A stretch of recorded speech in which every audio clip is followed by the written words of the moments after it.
If any competence at any time is needed for a manager to effect a change easily and seamlessly with minimal resistance, it is adaptability. And let me tell you, adaptability requires two major things. One is flexibility. Flexibility to take into account multiple perspectives on a given situation. There is no issue that don't have multiple ways to look at it. There is no issue that don't have a multiple viewpoint. No issue. Just like the case we talked about with the man who could not open up to his friend and told him that he's going through investigation because of the relationship we have with the governor's wife. Now, there are angles of looking at that, but the man did not explore them. He just let it go like that, only because he has problem with emotional intelligence. He has problem with rapport. Flexibility in turn depends on emotional strength. You have emotional strength. Remember what Andy Groovy said? Yes, I have remembered that man's name. His name is Andy Groovy. Andy Groovy. That is the Intel MD in the 70s. Yeah, that is Andy Groovy. Now, he said that when all assumptions, visions, missions, and what a company stands for, including their business, that only one ability can set the organization, and it is how the top management handles their emotion. You see sometimes when there is a fire outbreak in market, this and that, you see some people throwing themselves inside the fire. What is really happening? Emotional stress to bear what is going on. Now, what determines who succeeds and who didn't see himself have to do with emotional strength. Emotional strength. And emotional strength is one of the three G's of life. There are four capabilities that will teach you that before you go to say. One of them has to do with emotional intelligence. Among four capabilities, we have body capabilities, that is body intelligence, IQ, intellectual intelligence, which is mind intelligence. Then we have also what we call spiritual intelligence. The fourth one is emotional intelligence. I said that this flexibility in turn depends on emotional strength, the ability to stay comfortable with ambiguity and remain calm in the face of the unexpected. The second point that this adaptability entails is it is supported by self-confidence, particularly the sureness that allows someone to quickly adjust their response, even dropping everything without reservation as reality shifts. In life, reality shifts. So self-confidence makes you to hold your peace. The next point that we talked about before I come back again and begin to look at some other things in a holistic manner, or even to add more, is the point I call innovation. Innovation. Now, you should be familiar, and this is another case study here. You should be familiar with a company called Levi Strauss. Maybe you have one of their accounts. You know a company called Levi Strauss?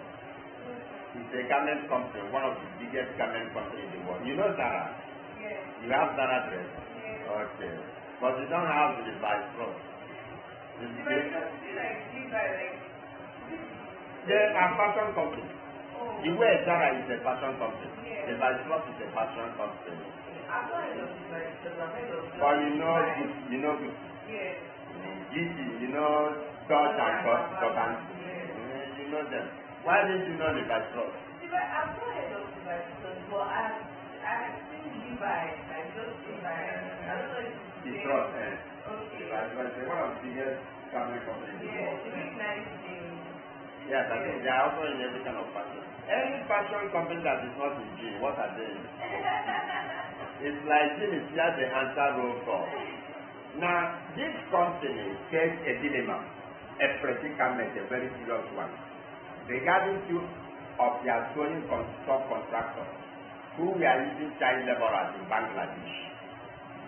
So, they were accused by an international human rights activist for using child labor. That is using people that are underage. The law calls it child labor. So they pressure Levi-Strauss to stop allowing contractors to use the underage. The company investigators discovered that if the underage lost their job, they would be impoverished, especially in a place like Bangladesh. Cost of living is too low. That the underage, if they lost their job, they would be impoverished and they may be driven into prostitution. So, should Levi-Strauss fire them, they will lose their job. In a principled stance against child labor, which also is not good. In either way, there is trouble. Or to keep them and protect them from the worst fate, one can say charity. Now, this is a question even to you or I. Levi-Strauss faces two problems. If we keep this, we are contravening human rights law that underage should not be used in business. If we start them, they will be impoverished and they may be forced to go into prostitution. What do we do? A change is to come into Levi-Strauss. And how do Levi-Strauss handle this change? A creative solution is required. And this creative solution cannot be found in yes or no. If Levi-Strauss answer that situation by saying yes, they will not be creative. If they answer it by saying no, they will still be in the same problem. So see what I said here? I said a creative solution is neither the case.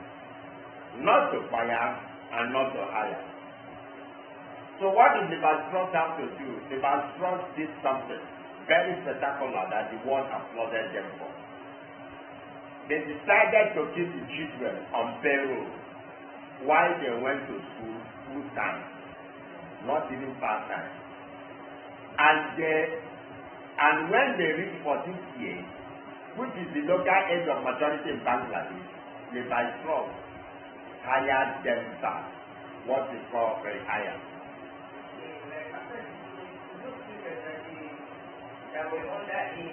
Underage, yes.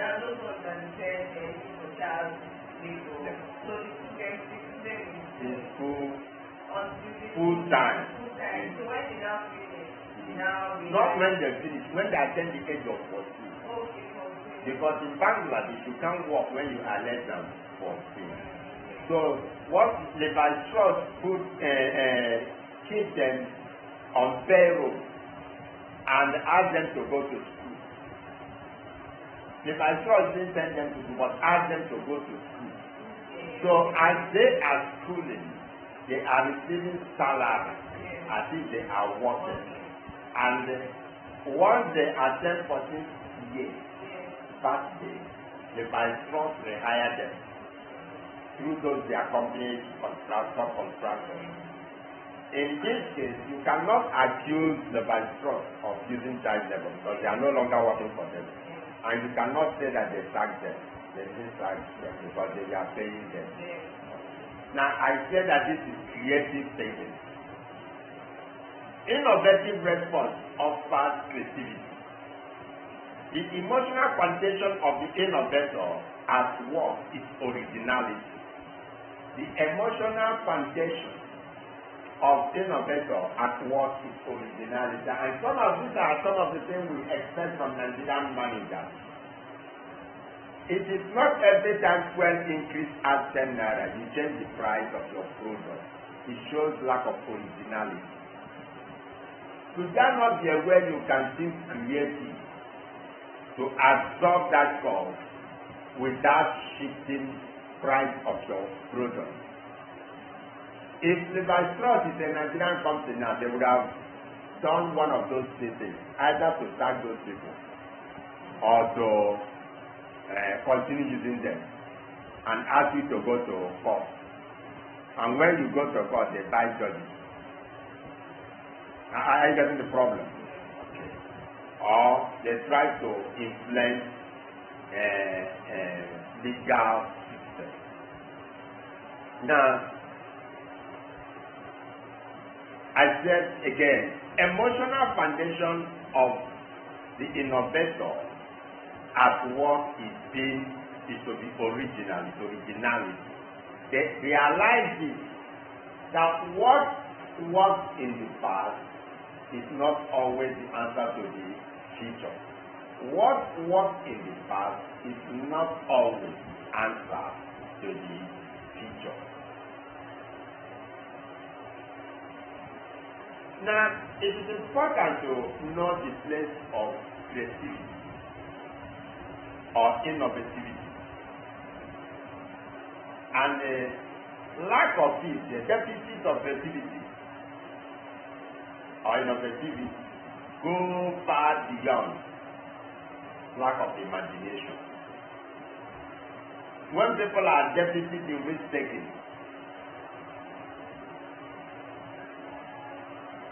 people that are deficit in risk-taking become critics and naysayers, defensive and cautious. They're rising to undermining innovative ideas. There is always this natural tension that exists between self-control and the innovative order. And I say that self-control is the sense of following the rules. Predict outstanding performance in large organizations, especially where bureaucratic sense is being things rewarded. But organizations should not be overly controlled, because overly control predicts failure in creative jobs. Self-control can be needed, but overly control should predict failure, should be avoided, especially in creative jobs like advertising and entrepreneurship. People are supposed to be allowed to use their brain. Innovative is both mental and emotional.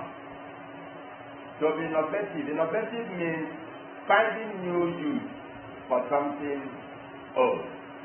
It is finding new use to something in the already existing market. To say this is innovative. If I can find a new use of this thing, I can say to be innovative of this. Creativity is bringing something that has not been into life. Okay. They are similar in that something is being brought into existence. But creativity means it has not existed. At least it has not existed that way.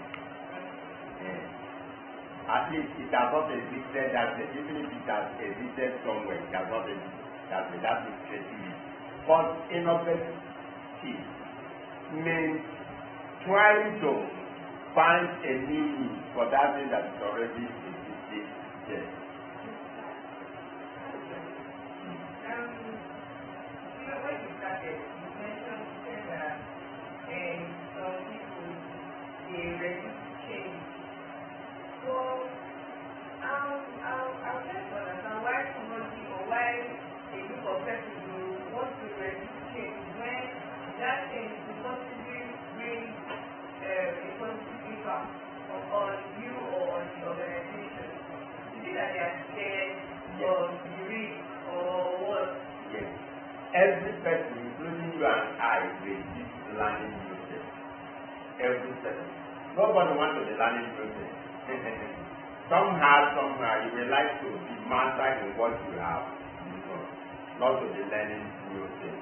And somehow also people are uncertain of the unknown. Okay. So every resistance is natural.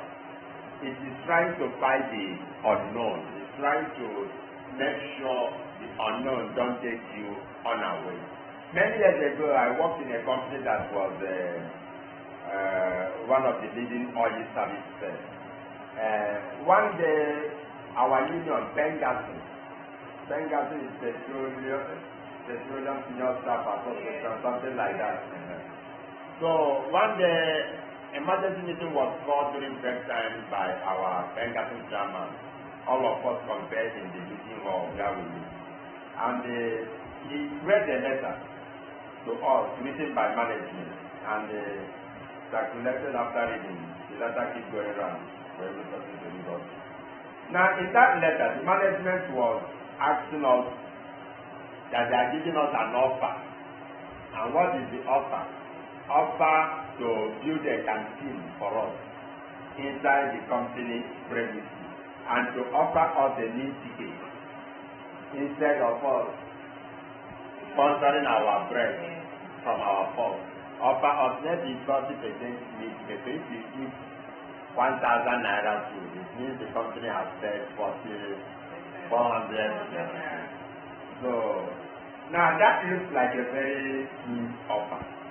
Now we read it and the meeting was about to close. We accepted it and just the chairman said, let us stand up and let somebody lead us in prayer. I said, excuse me.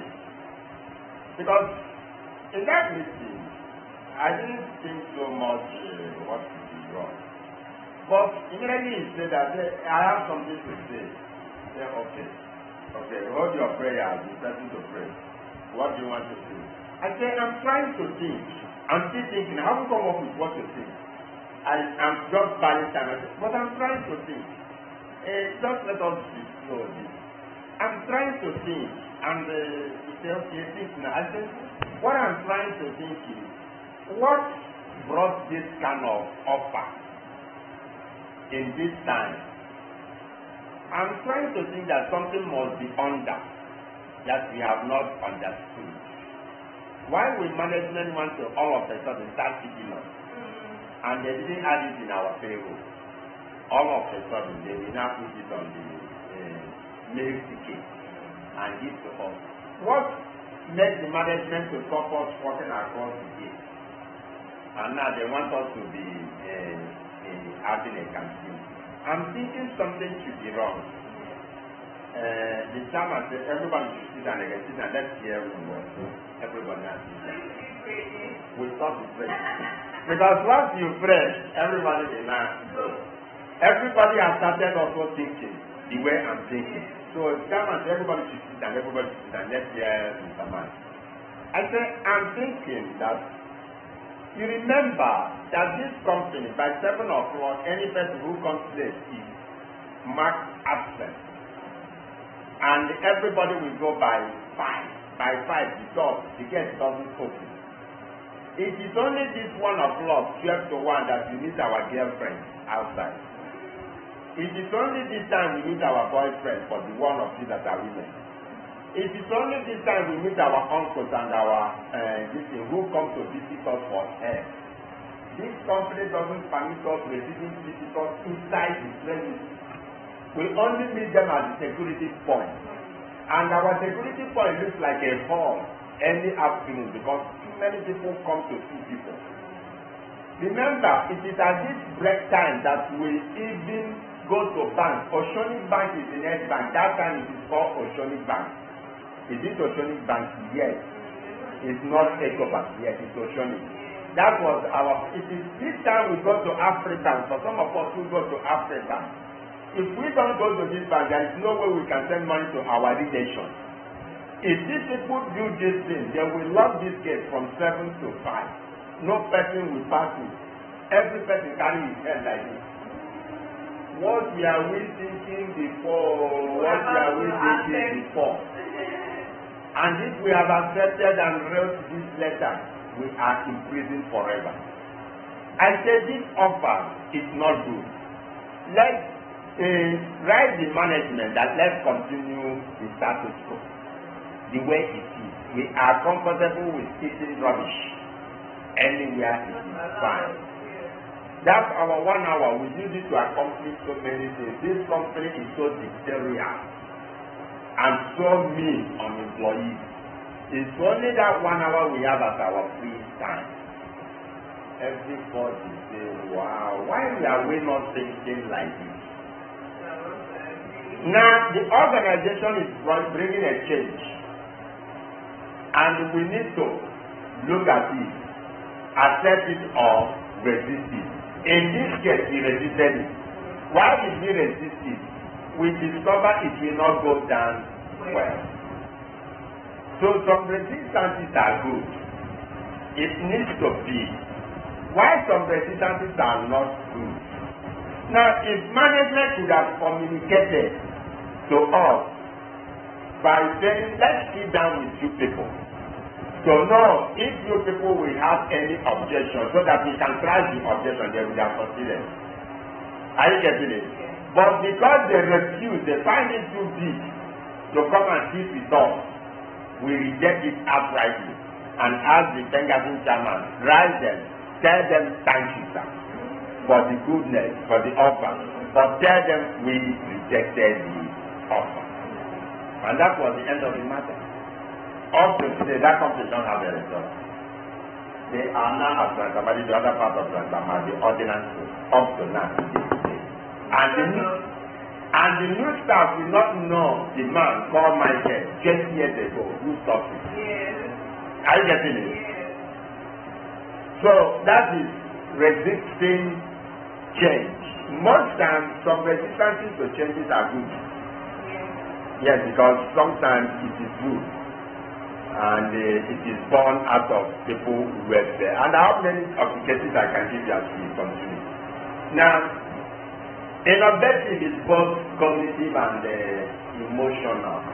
Now, for every creativity or innovation, it is on both sides of human ability. Emotional and mental. The mental is the logical side of it. The logical side of it. That is the intelligent quotient side of it. To articulate an idea, my God, is an intelligent thing. To articulate a new idea requires a lot of intelligence. It requires a lot of logic. It takes intelligent quotient to do that. But to see that idea mature, to go through the process of incubation, to go through the process of manipulating it until it is perfect, is an emotional thing. No longer intelligent thing, emotional thing. So, coming up with creative insight is cognitive act, but realizing its value, nurturing it, following it through emotion, through is emotional competence. And what are the competencies that are going with that emotional side? Confidence, initiative, persistence, and the ability to persuade. These are competencies that must have mentioned to you under emotional competence. So, through creativity, it requires or demands self-regulation. Remember, EI principle 3. Self-regulation, competency. A man called Jules Henry proposed a model of basic 4 stages of creative art that still holds true today. They are: number 1, preparation. 4 stages of creative art that goes through today. Number 1, preparation. That is immersing yourself in problems, gathering broad range of information, assembling information from here and there, and data and information. Mostly this stage will load to frustrated unpacked. There is a lot of possibilities, but no insight. Gather the information here. Number 2 stage is incubation. When you gather information and data, information and possibilities seem and they begin to feel like you begin to cook vegetables. When you begin to cook vegetables, you discover that vegetable that is at the brim of the pot begins to reduce. We call it simmer. It begins to reduce in size. So those information you gather and possibilities that full everywhere, when you begin to look at them critically, you see they begin to reduce. We let the mind play, we let the daydreaming to go, we let the free association, we do the brainstorming, we begin to harvest the ideas and begin to have things reduced. So at the end, we begin to have seems more real. We say that this is going through incubation period. You don't run with idea the first day you get the idea. You need to let it go through what we call gestation period. The third one is illumination. When the creative idea has been going through incubation, you need some light. Illumination means bringing light. These are moments where the breakthrough insight comes in. It's a thrilling moment, a moment of combination, a moment where you get further light, further insight in what you are doing. But this illumination is not enough. Most people's idea in life comes as illumination. So you need the last one, which is execution. This is where action is finally consummated. Execution is following through with action. Execution is following through with action. This demands dogged persistence. Despite all odds, despite all opposition, despite all discouragement, despite all everything, to get your work through. To get through against all setbacks, against all the road trials, against all the road failures, to get the work done. I have mentioned communication, you remember? I have mentioned adaptability. I have mentioned innovation. I have mentioned creative thinking. I have mentioned exceeding empathy. I have mentioned heightened awareness. I'm going to mention the next, and maybe from the next I give you break. This is criticism. A lot of people like but it's very necessary. I love you. I'm always very open to this. Wonderful. Good. Now, the next problem on capitalizing creativity is using words to bet on. Now, this is very important issue. Words to bet on. See this case. You must have heard of the man called Newton in physics. I know you didn't do it. I didn't do it. You run away. Yeah. You remember laws of motion. This is the man behind it. That all bodies continue in each state of uniform motion unless compelled by an external force to move otherwise. Newton laws of motion. That's Newton. He has the same laws of motion. The laws of that is acceleration due to gravity. Yes. Motion is also there, yes. We also need India, including Galileo. The law of acceleration due to gravity. 9.8 mx.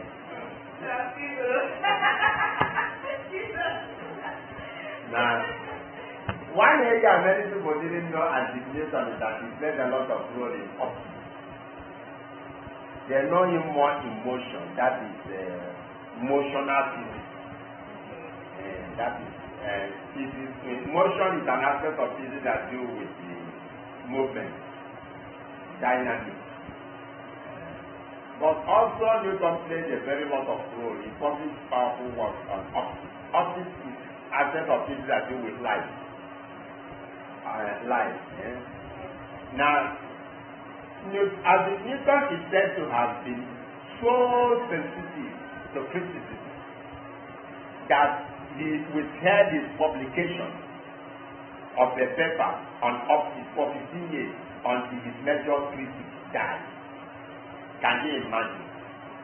A man has a paper to publish. He was fearing his critic. For 15 years he kept the paper. So until Satan or God killed his critic. Now he went and published it. Now What if that man didn't die? He would have kept holding the paper. Can you imagine? Why? He was Scared of English. Right?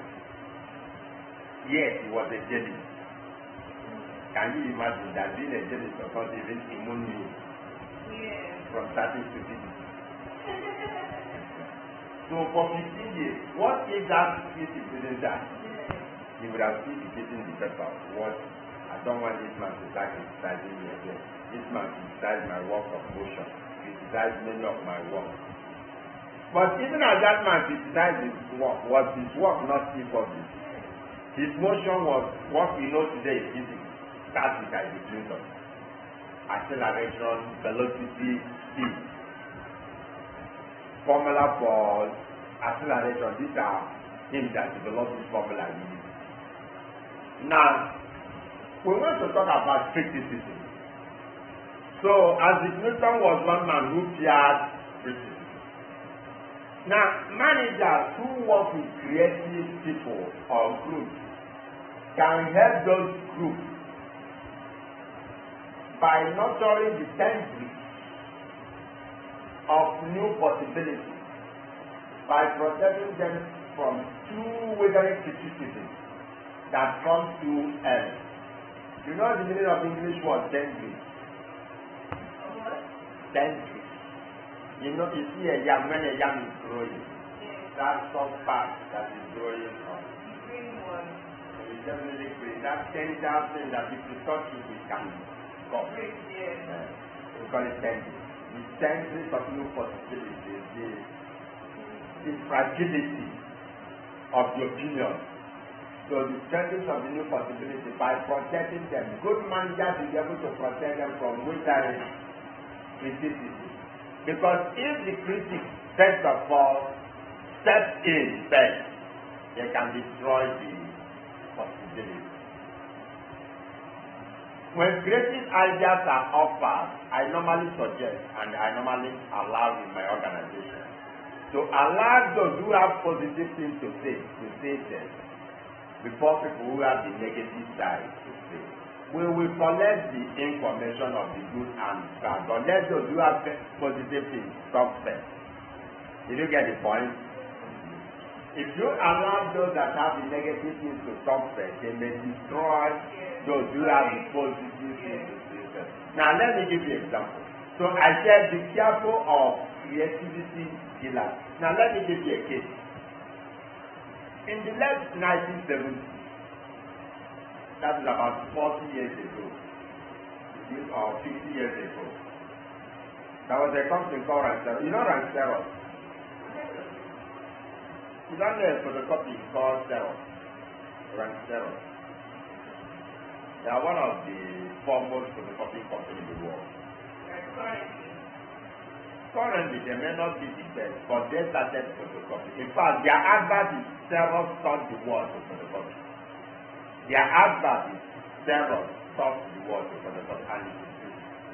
They were the first company to produce photocopy machines. They were the first company in the world also to produce electric printer. But they had a problem. That problem is what we want to look at now.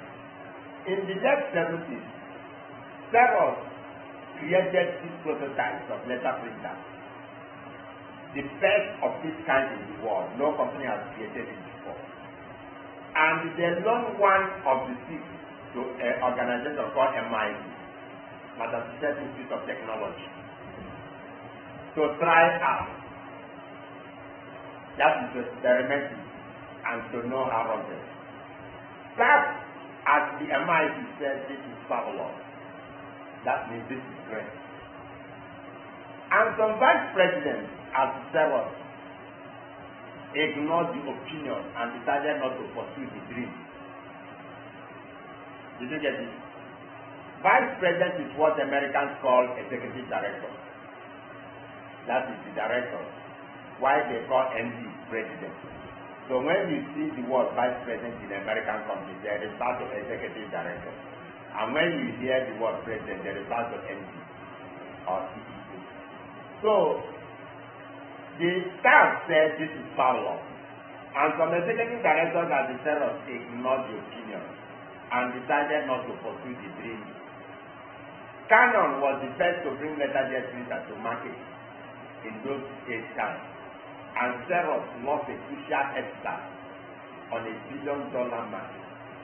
Can you imagine this? Because those to bet on were stupid enough not to have gone on with what MIT staff recommended, that this is fabulous. Go on.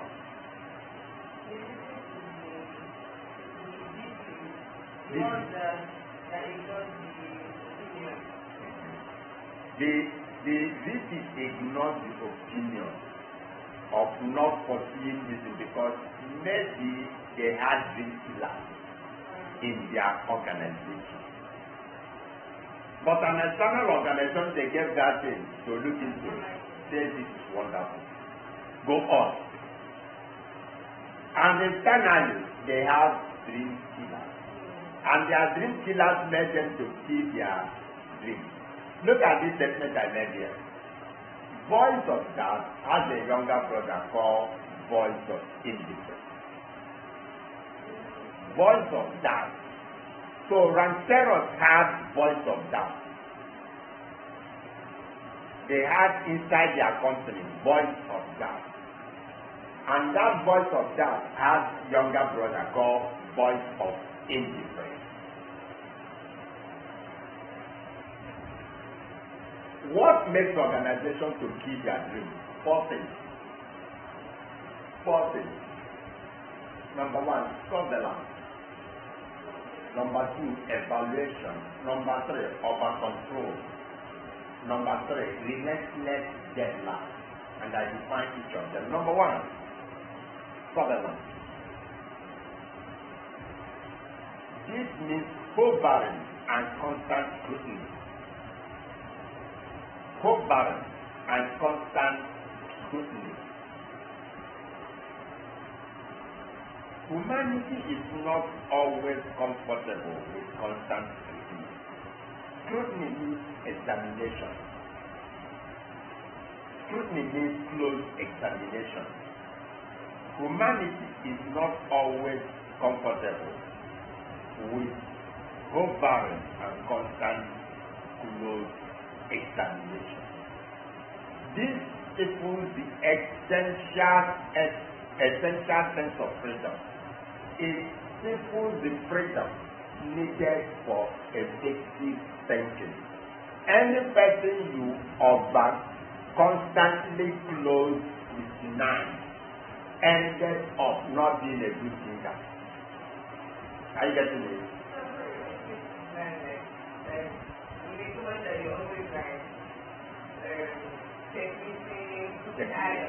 Yes. You need to know how to supervise people, but not to checkmate like that. That is what we call micromanaging. Humanity resists micromanaging by purpose. Now, micromanaging is, as I am talking, you have never seen Uju enter here to check me up. Did you notice that? If Uju have entered here and checked me up after 3 or 4 times, I will be uncomfortable.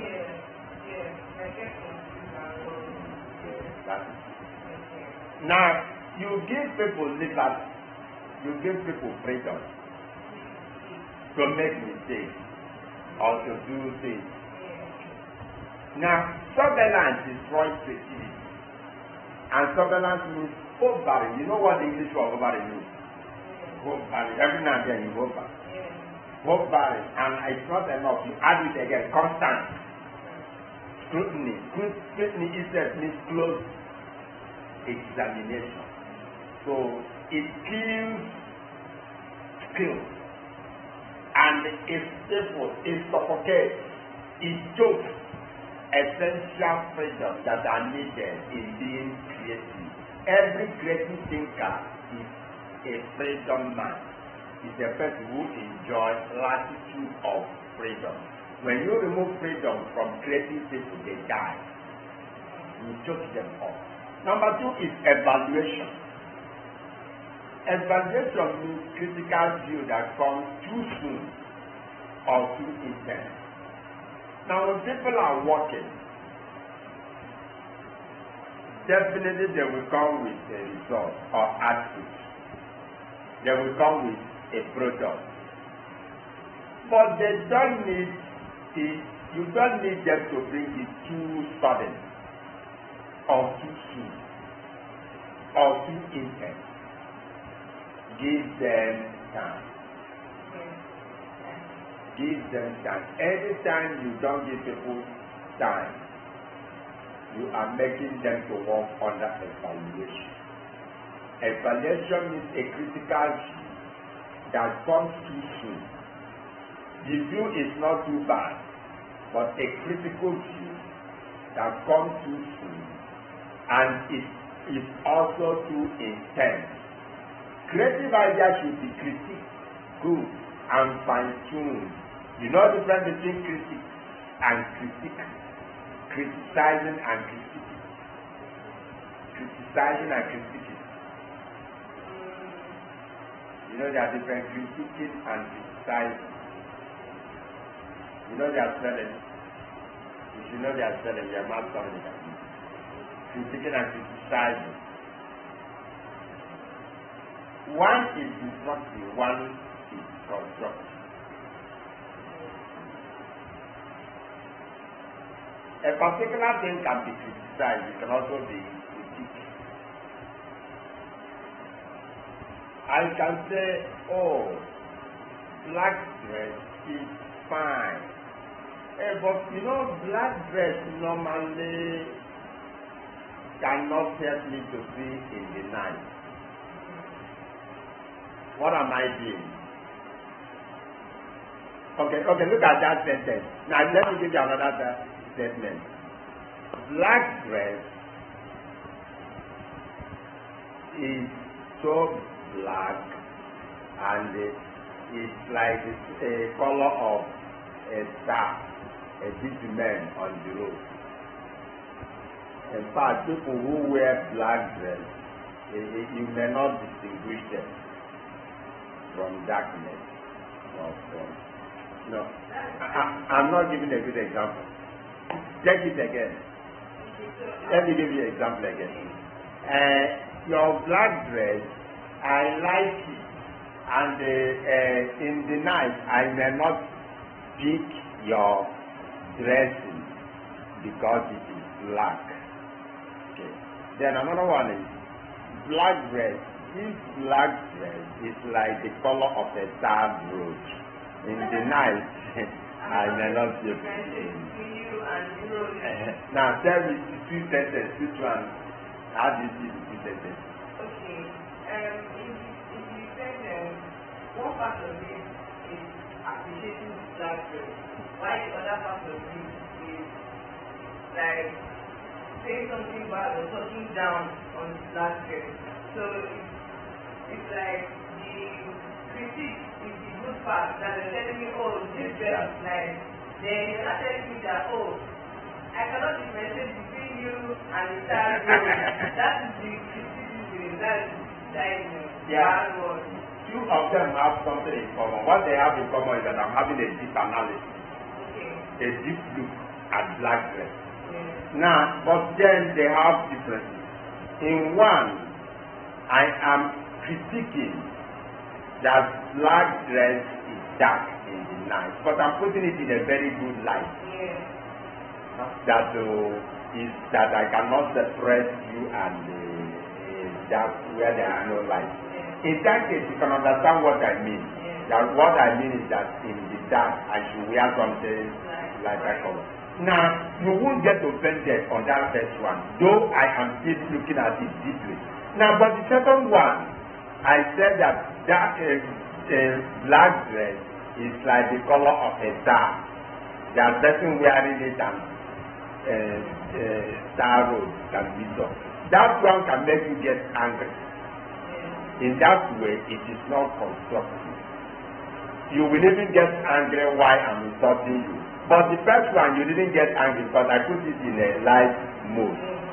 So one is critiquing while one is But both of them, you have learned something.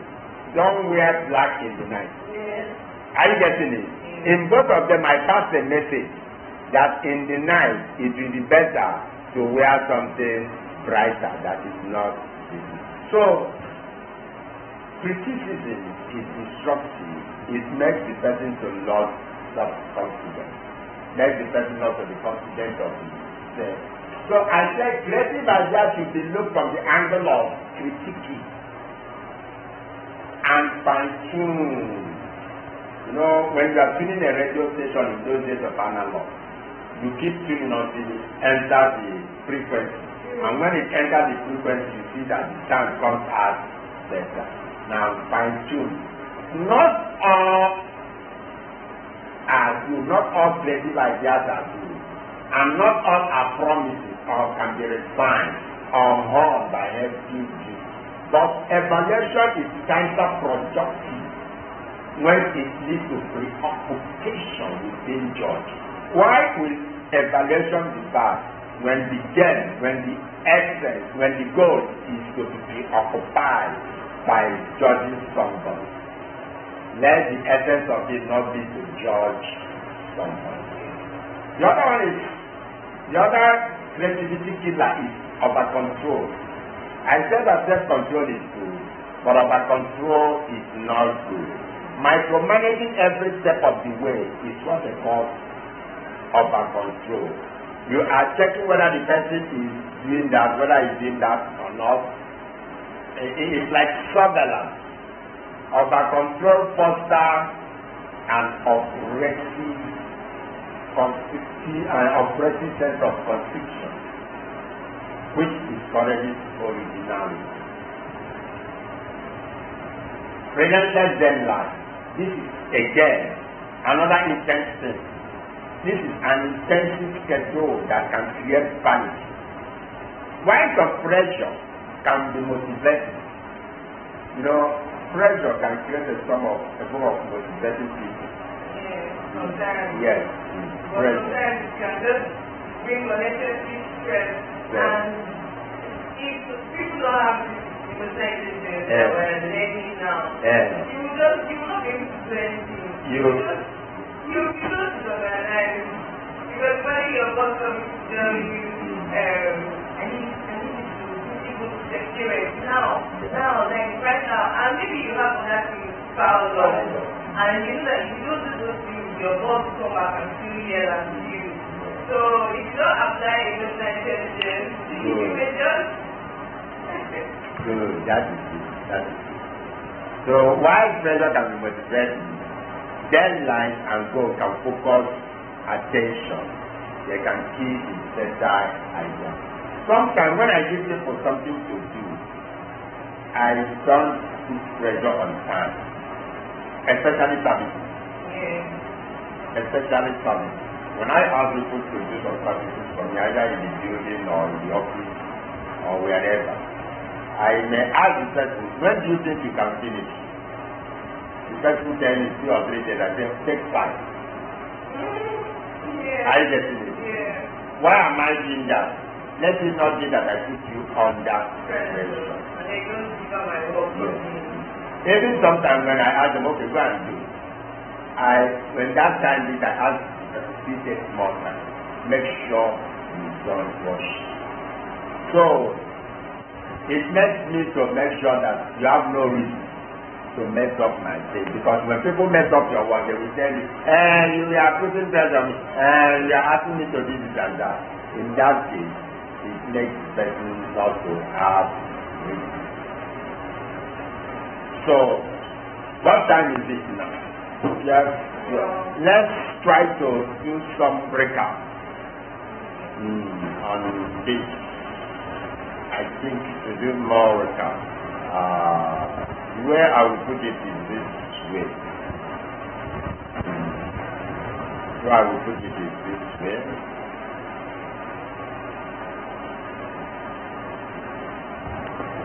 The topic